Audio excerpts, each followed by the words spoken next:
Everyone, DisturbedShadow here, getting back to my Tool discography, and today we're going to be talking about the band's second album, released back in '96, which is Ænima.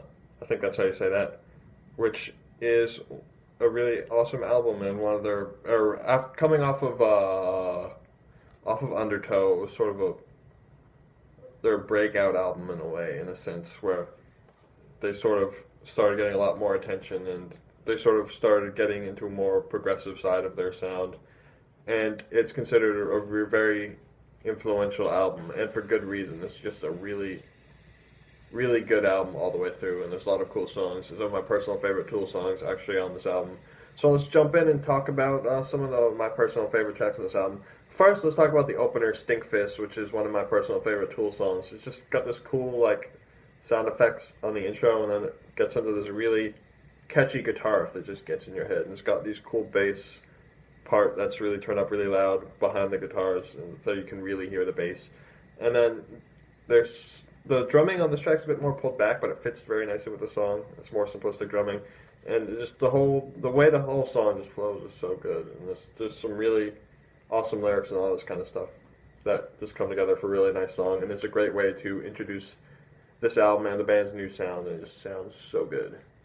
Track number 2, Eulogy, which is another one of my favorite Tool songs.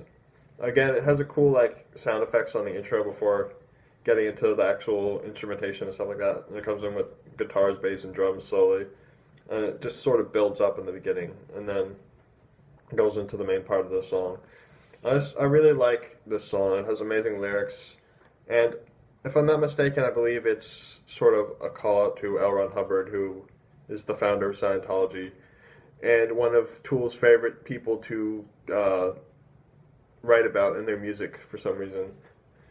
And I just think it's a very interesting song. I love the way this song comes together, and it's one of the best songs on this album. Let's see, next song I want to talk about is track number 5, 46 and 2, which might be my favorite Tool song of all time. It's just such a good song.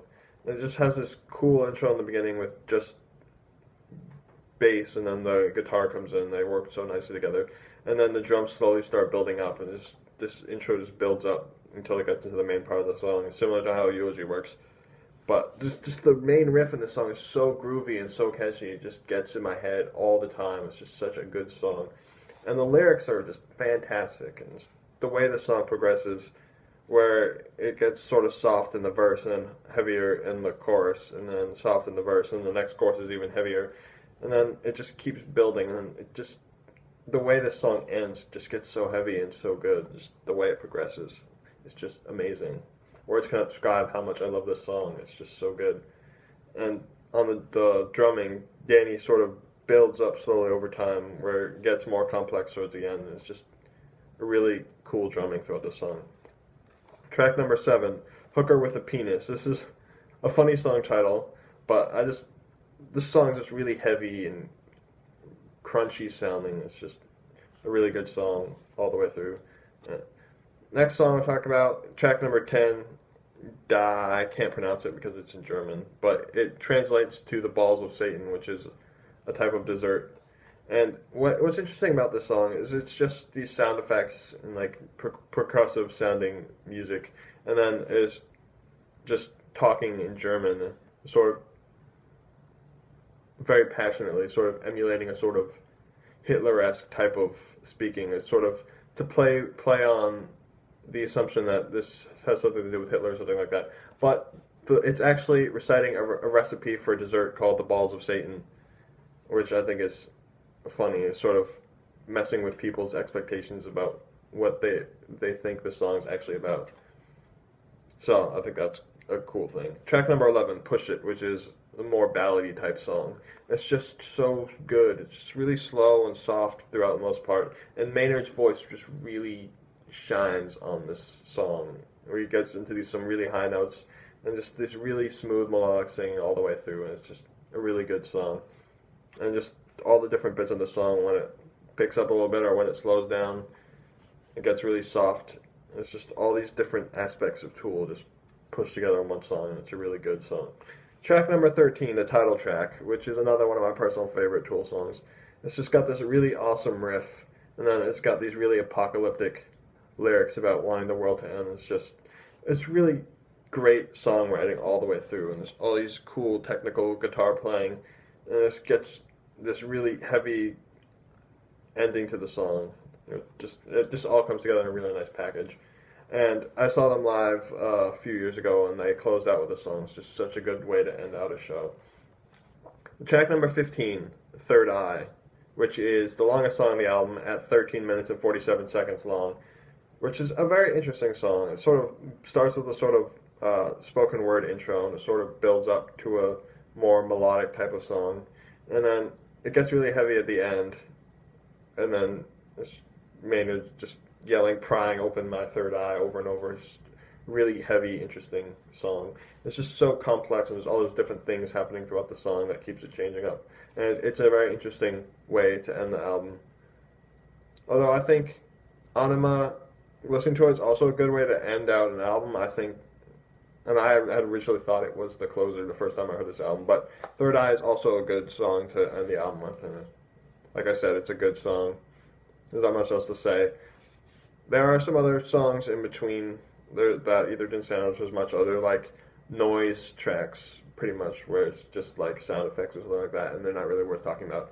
They're cool when you're listening to the album all the way through, but on their own, they don't really catch my interest at all. So I'm just going to talk about the specific tracks I mentioned, which are the ones that I constantly listen to over and over and over again. So now let's jump in and talk about the actual band members. First, let's talk about bass, because their former bassist left and Justin Chancellor, who's their current bassist, stepped in, and he's doing an awesome job. Just all these cool bass parts throughout this album, like on Stinkfist or on 46 and 2, where the bass takes the forefront way more than guitars, and there's all this technical bass playing and stuff. So Justin is a great addition to this band, and he's doing an amazing job keeping up with what Adam is doing on the guitars, or going off and doing his own thing like he's prone to do, as Tool like to do as musicians, where they like to give each member of the band moments where they can really shine and stand out and do interesting, complex stuff. Adam on guitars, there's so many good riffs in the song, like the riff on Ænima, or the riff in Pushit, or the riff in 46 and 2, or Stinkfist. There's just such memorable guitar riffs that just always get stuck in my head when I listen to this album. And then Carey on the drums. This dude is awesome, and he knows the right things to play. Like on Stinkfist, he does a more pulled back, simplistic type of drumming. Where on Hooker with a Penis, he's got this really fast-paced drumming, and with all these little technical bits. Or on 46 and 2, where it's not really fast-paced, but it's very technical what he's doing on the drums. And there's all these crazy, interesting drum parts throughout that song to keep it interesting. So Carey is an awesome drummer, and he's consistently doing an amazing job. And finally, Maynard on vocals. This guy is amazing, whether he's shouting or screaming or doing spoken word bits or doing this various range of low, high, and medium range singing throughout the whole album. He's just got a fantastic range. And his songwriting is amazing. He's got so many great lyrics throughout this whole album. And he just has these fantastic vocal melodies that pair perfectly with his lyrics. And it just sounds so good, no matter what he's doing. And like I said, he's got a fantastic range, whether he's singing soft or sort of in a sort of rough, sort of scratchy type of singing like he does on Hooker with a Penis. He just has all this variety in his singing.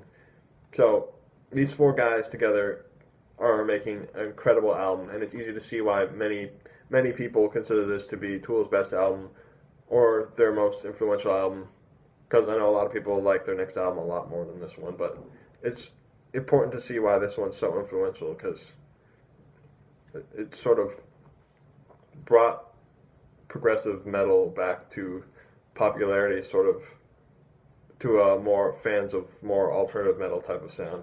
And a lot of people cite this album, especially people in alternative metal bands, as one of their big influences, and it's easy to see why. So you should definitely check this album if you're a fan of Tool, if you're a fan of progressive metal, or if you're just a fan of alternative metal. It's a really great album. So go check it out, and I'll see you guys next time with my review of the third Tool album, Lateralus. And until then, I'm DisturbedShadow, and I will see you then.